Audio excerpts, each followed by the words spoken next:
Let me know when the stream starts, Jen, because I didn't get an alert that it started last time. Okay, it started. Oh, ladies and gentlemen, and distinguished guests, welcome to the Olympic Games. Tonight, you face your final Olympic trial, the vote. It is the first time that you are attending the judges panel, and the way that this will work is that one by one, I will go through and I will ask each of you a question. You will have an opportunity to answer that. Use this time to let the stage be yours. Play me. I am a utensil that can be used to your benefit. If you invoke the name of another player whilst you are giving your answer, I will allow them the opportunity to speak. Everybody gets 2 questions. I will go in order, but if discourse takes place, we'll let it happen. This is, after all, potentially your last chance to save yourself and to gain yourself further placement in the Olympic Games. Once tonight is over, you will then have access to your one-on-ones and the game will begin. So let's start with you, Josh. It's been a long time since I've seen you on a Zoom call. How has Kaleidoscope changed since the first time you played? Oh my God, it was like years ago that I played. And we were on a totally different platform. It was a whole different name of a game, too. And when I played on season one, there wasn't really calls. Like, there was a few in the game, but like, I've already been on a call, on the tribe call, more than I ever was on calls in season one. So, like, that's a huge adjustment for me as like a player because, like, you're kind of thrown right into it. But it's exciting to come back. Like I don't really play games too often anymore. So like this was one of them where like I knew eventually it would come. And like now that we're here, I'm like, okay, like I'd love to be here as long as I can and experience this, but it's different, very different. Tyler, on the other side of the spectrum, it hasn't been so long since I have seen on a Zoom call. How has Kaleidoscope changed for you? Topher, it's been only 2 months since I have been back in the Kaleidoscope arena.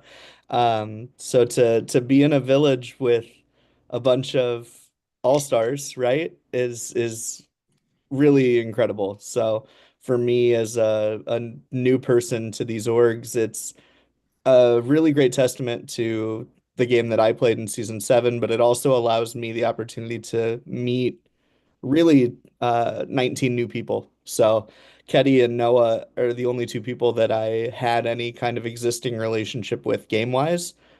Susie and Jacob were on my prod team, and so for me, it's an opportunity to almost start from scratch again and make new connections, show people that, I want to be here, I want to work with people. But the game itself for me feels like I kind of took a nap and then I woke up and it's like right back in it. Like just jumping in, all of a sudden the cast just changed. And I was like, who are these people? So I'm just pretty stoked to have the opportunity to be here again and make these connections with people. So Scott, in this village right here, you are the only one that has already qualified for the Olympic Games proper. How does that affect the way you feel tonight? There's a little bit of relief and a lot of anxiety. The relief is like, yes, I get to go ahead one more round. But I think the anxiety came in when I looked at who's in both tribes. And I'm like, everybody here is good. Everybody here is fun. Everybody here is cool. And we're all about to die. Um, and then, of course, there's the other side of it of like winning the first challenge it's good, but long term is that good. Um, I think that might also be a little bit of, um, we're used to playing games where the cast is very different, where it is not a bunch of all stars, where those things can easily be spun into narratives. So I think my personal hope is that like because we're all good players and because somebody had to win it, that doesn't become an easy narrative to spin moving forward.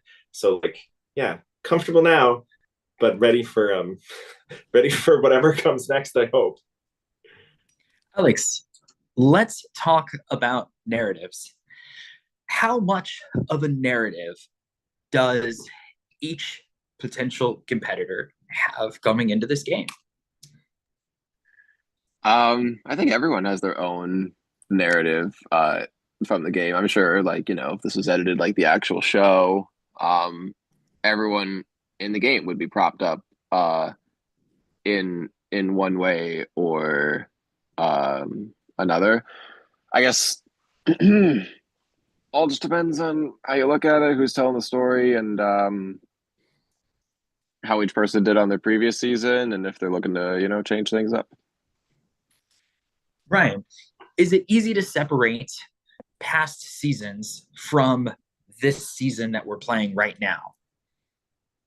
I can only speak for myself, but every season is different. A whole new web of players. You never know how this one's going to shake out. You got to keep the options from your previous season open, but like you got to play it as a new game. And I think most of us would agree that we've all played people in various orgs. You got to play with open field, got to be open. Juan, how much does who you know factor into the way that this vote is going to go down? I mean, oh, am I muted? Okay, I'm Nope.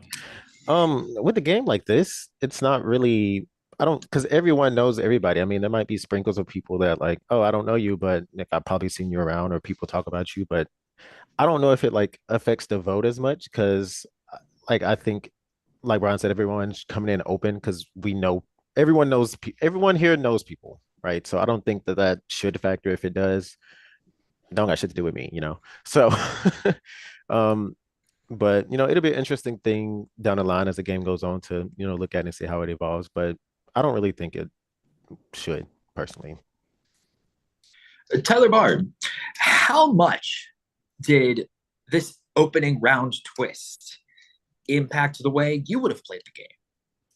I think everyone, when you announced that after the announcement of who got first, we weren't getting the one-on-ones, was gagged, because we thought for sure that was when we were going to be able to have those private moments where we could talk to people and figure out how people are feeling. So that twist alone, including the two of us aren't even making it into the game, it was a whirlwind of emotion, and it felt like because there was no privacy, nobody was talking any sort of game because who wants to make the first move? But we made the point last night that someone's going to, and every single move in an all-star season is a target-worthy move. So this is just one more wrench that you threw at us, Topher, that we're all ready for. So bring on the twists. Teddy, Tyler brings up a good point of every move is a target-worthy move. Is it hard to differentiate why one person should be targeted over another? Can you hear me? I don't know if my audio is working. I can hear you. I think it depends. I think that there's a lot of factors that come into an all-star season. I think when it's a regular season, it's so simple to say, this person didn't do well in a competition, this person's really inactive. But when you have a tribe full of people, some of us, not me specifically, but people that have been all the way from season one waiting to come back for all-stars to potentially get that W, there's a lot of pressure. And I think that especially in the setting, like Tyler said, where people kind of want to be reserved, and we were really expecting those one-on-one chats to really develop who we, potentially want to work with. It's kind of tough because it's kind of all up in the air. I don't think there's a lot of strong connections because people aren't as open when you're in a chat all day and you can't really be as talkative. So I think at the end of the day, sometimes it's about self-preservation, and it's kind of making sure that you make the right move at the right time. And sometimes the first vote could just be the easiest vote. And sometimes it could be a blindside. You never know. So it's kind of just going with your gut in this kind of situation and hoping that people will have your back. So when you enter the Olympic Games officially, you could do potentially really well in the game. Renique, Do you feel that in the times in which you may have been on call or that others were on call, that there was enough time to get to know each other and to create a strategy? Hey, I I don't think there was not necessarily not enough time. It's just the time frame and like the setup of the game. Because it's like, okay, there's already two people on a call, or there's three people on a call, and you join, and you're like, okay, do I just join the conversation? Do I wait until they're finished? It's like an awkward balance.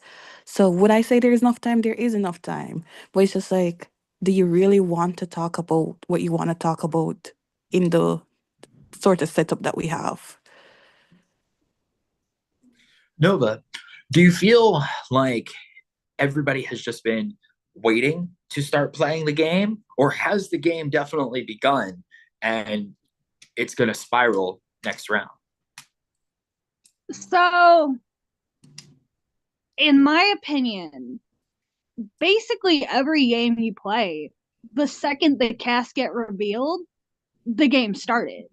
Like, I don't think a lot of people have vocalized it. I don't think a lot of people have acted about it, but I'm pretty sure that every single member of this cast is already thinking things through. I think the difference is that right now the game is all taking place in our heads. And I think next round people are going to start feeling more comfortable vocalizing those things and acting on those things. Jess, do you think that once one-on-ones take place, we'll see a lot less community? I don't think that's necessarily true. I don't think everybody's going to stop having this community vibe because the one-on-ones open, but I do think you're going to have a lot more people starting to act things out. Jess, this question's for you. I got thrown off. No, you answered the question. I said Jess and then you answered. My apologies. All right.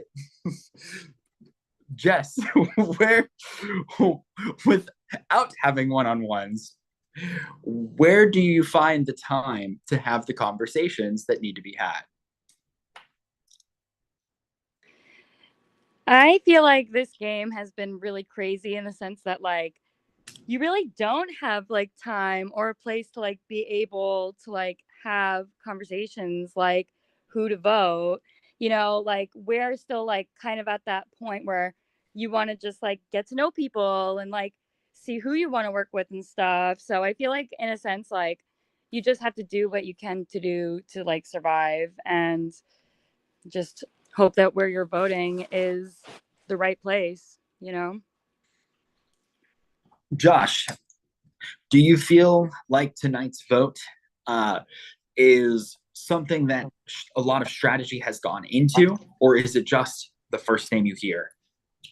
No, I don't think there's like any strategy really to this, which is horrifying because I feel like all of us feel like it could have been us going home. Like, especially since everything's all out there. Like if I'm not on a call, like on the group call, it's like I come back, I'm like, is everything still, okay? Like I don't know. So I this is totally not the format that I would excel in. So like if it was to continue, I would say like I'm out next.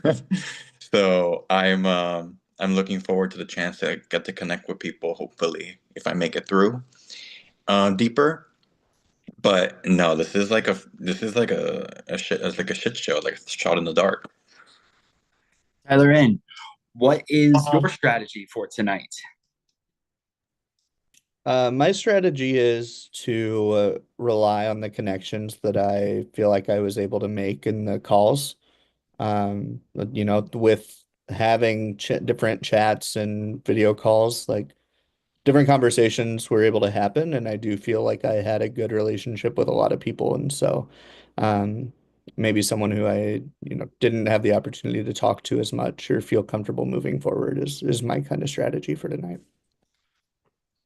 Scott, now that you are split into two separate villages, Does it become war with the other side? I kind of feel like it's not supposed to be, and that's why you did this the way that you did it. You know what I mean? Like, why start with this format? Why start with this twist? And I think it's because you're trying to discourage us from doing that. But also, like, at the same time, yeah, because if we want to all stay, that's Survivor at its core. Like at the beginning, like if we want to stay, we better win, and we need them to lose. As much as that might be like painful to watch some of those people go. I don't know if I answered your question. You're good. Alex, do you find the divisions of the villages based off of performance turned out in your favor or against your favor? Considering the divisions are based on like how everyone performed in the challenge, I mean, I feel like it's as even of a tribe division as like you possibly can, you know, based on like physical ability and the ability to do these challenges. And I guess the only other aspect you can look at is, you know, how well you connect with and how much you like the other people on the tribe that you end up on. And I do really like this tribe. I connected with a lot of these people, I think, before the tribes are divided, and that's what's going to make this tribal kind of suck. Ryan, in All-Stars games, we know connections are very important. How much do you think prior connections is going to play a factor in this game? I think that I can only speak for myself, but I think everyone should take it as like a new game, and you can be like have a good way to like you can know how to talk to somebody, but like you're not necessarily going to work with somebody just because you did in a recent game, or at least I'm not. But like it could play a factor for other people. I'm not going to speak for everybody, but for me, it's not going to play a factor. One, with the average placement being so high, will placement play a factor in this season? If you're saying if people are really going to think about their placement, they want to beat that, everybody can't get like first, so that's going to be really hard.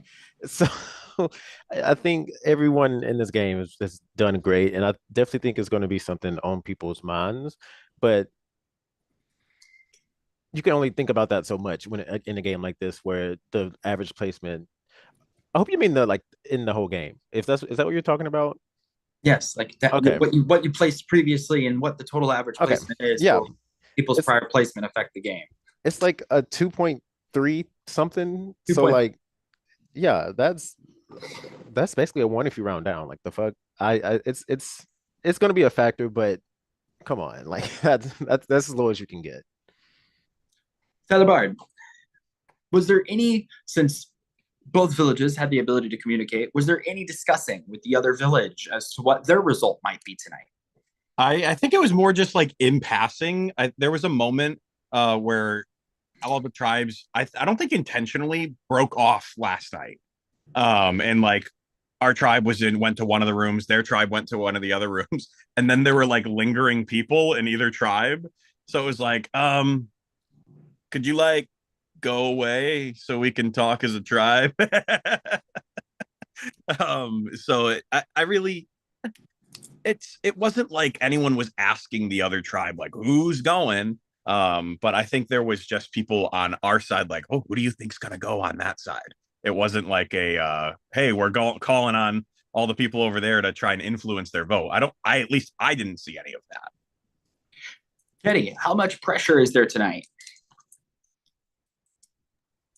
I think there's a lot. I mean, I don't think anybody wants to be the first boot of All Stars. So I think there's a lot of pressure to like not be the first boot.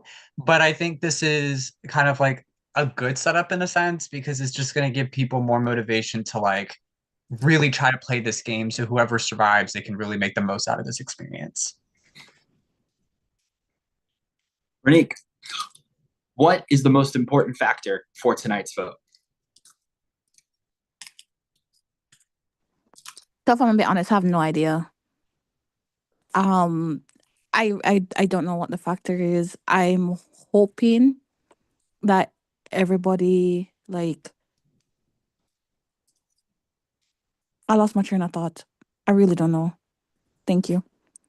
Nova, I already asked you too, so I'm going to go to Jess. Jess, once this night is over, will this be a united village or will there be divisions? I hope that it is united. Period. Period. All right. It is time for me to go off camera and mute myself. While I am away, please do not speak about anything involving this vote or the game. If you will, please also go to your prod chat and bump your vote to the top of your prod chat, so therefore it does not get lost. I will write down exactly as you have the named type.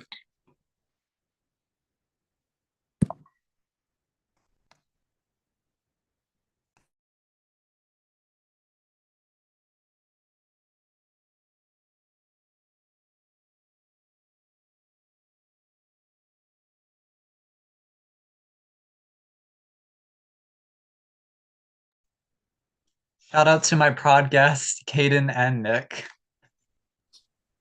I'm having like a sensory flashback of like playing an org. I'm like, oh my god, it's happening again.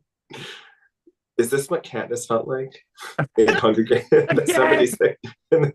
Quarter 12. Oh my god, this is crazy.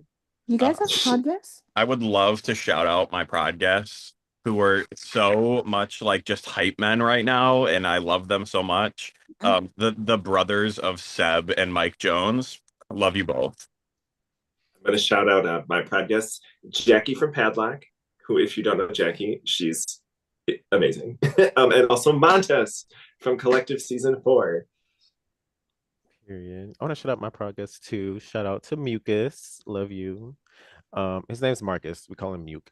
And then you already know the other one because she that girl. Shout out to Chanel. Because you that girl.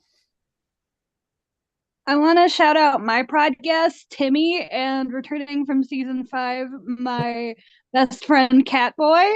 But Catboy's back. If you guys could, please give some support and love to Catboy because his grandmother died 2 days ago. Oh, Catboy. We love Catboy and Kaleidoscope. Love you, Catboy.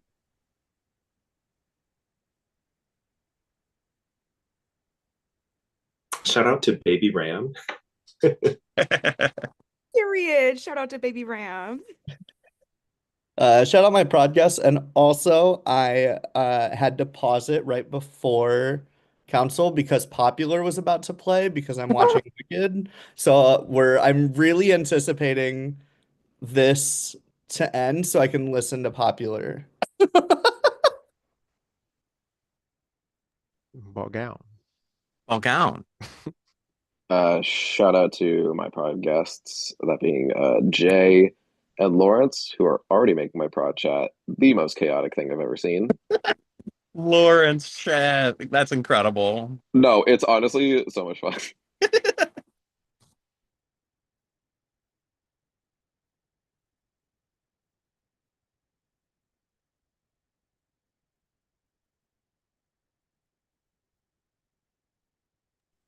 March 21st. Can't get here fast enough. I should have just bought it, but you know, it comes out on Peacock soon. Don't buy it. I can stream it. We'll just watch it together. What's Yeah. March 21st? It comes out on Peacock. Wicked does. Alex, that was such an aggressive yawn. That was wild. I'm aggressive. It was an aggressively long day for me. It's vibe. I hear that. Not my phone trying to automatically update. No, ma'am. I am sitting up on my bed or I would fall asleep right now. You're not about to break my phone. I love it. I promise. Oh, I'm trying hard not to. Like, I'm literally just snuggled in a blanket right now. I can't fall asleep. I gotta watch the South Pacific reunion after this, which Heather keeps hyping up for me. Oh, you're almost finished? Well, I finished it. I just haven't watched the reunion. Did you like the season? I did. It was like dark, but like interesting, you know? And the people they purpled, I didn't care about. So that always helps. You didn't like Ranger Rick? I'm kidding. I don't know. I He know. just kind of did nothing. You know. Why he got purple. I've seen that season twice, and I just went, who? The 5th placer. That's who. Crazy. But yeah, it's pretty good. Pretty strong final 3, if you ask me. Also, shout out to Tophery. Is this the best name Topher's come up with for Kaleidoscope yet? I couldn't tell you what the other names were, but It's up I there. like So Furious. Oh, what's that? Wasn't it So Furious from season 5? So Finister the Sinister last season was pretty. I love badass. Sinister the And Sinister. have the votes. Ooh. The judges have decided, and inside this lockbox contains your performance results. Once the votes are read, the decision is final. The Olympian with the most amount of votes will have failed to qualify for the Olympics. You will then have a moment to speak your piece, and then you must leave the Zoom immediately. Before I read the votes, I would like to say a friendly reminder that at the end of the day, there will only be one winner. The rest of you will unfortunately face defeat at the hands of your other competitors. So please treat each other with the same level of respect and dignity that you want to be treated on your way out the door. But it is now time to begin.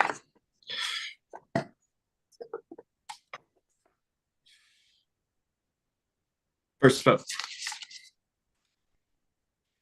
Brian.